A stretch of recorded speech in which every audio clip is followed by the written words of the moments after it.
Pro versus amateur Muay Thai fighters and what it means. So I would say in most countries, the only difference between pro and amateur is whether or not you're getting paid. Amateur, no payment, and sometimes you have to pay to fight. In pro, you get paid, usually not a large amount, but you still get paid by the promoter to fight. That's usually not the only difference, but that's the only technical difference. And once you go from amateur to pro, you can't go back to amateur.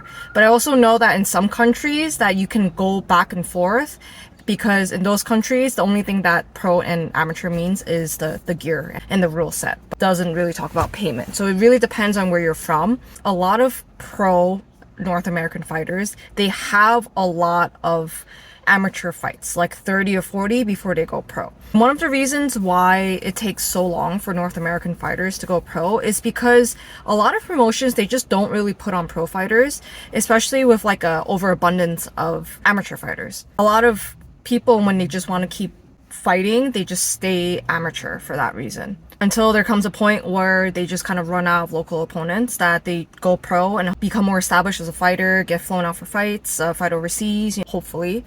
Therefore, pro fighters are way better skill level wise than amateur fighters. But then in certain countries where there isn't really the distinction between pro and amateur, so for example, like Thailand, everyone is kind of pro by default because everyone's getting paid for fights because of the way that Muay Thai works there, and the concept of fighting for free is kind of like mind-blowing to them. Main driving force behind fighting is for money.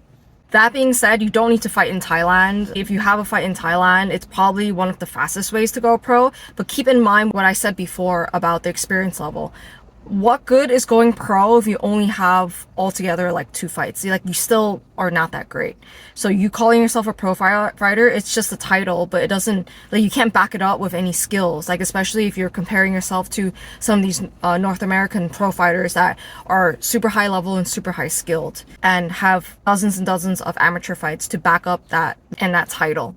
Going pro it's just as simple as that. It's just you start getting paid for your fights.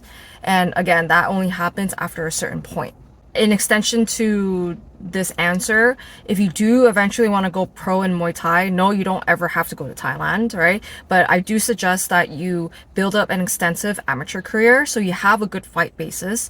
And also when you do go pro, you're being matched up with people around your skill level. Like, you're not being outskilled or outclassed because you have so little fights. So remember, at the end of the day, it's the number of fights that you have. It's not about the title, right? And it's not about your fight record.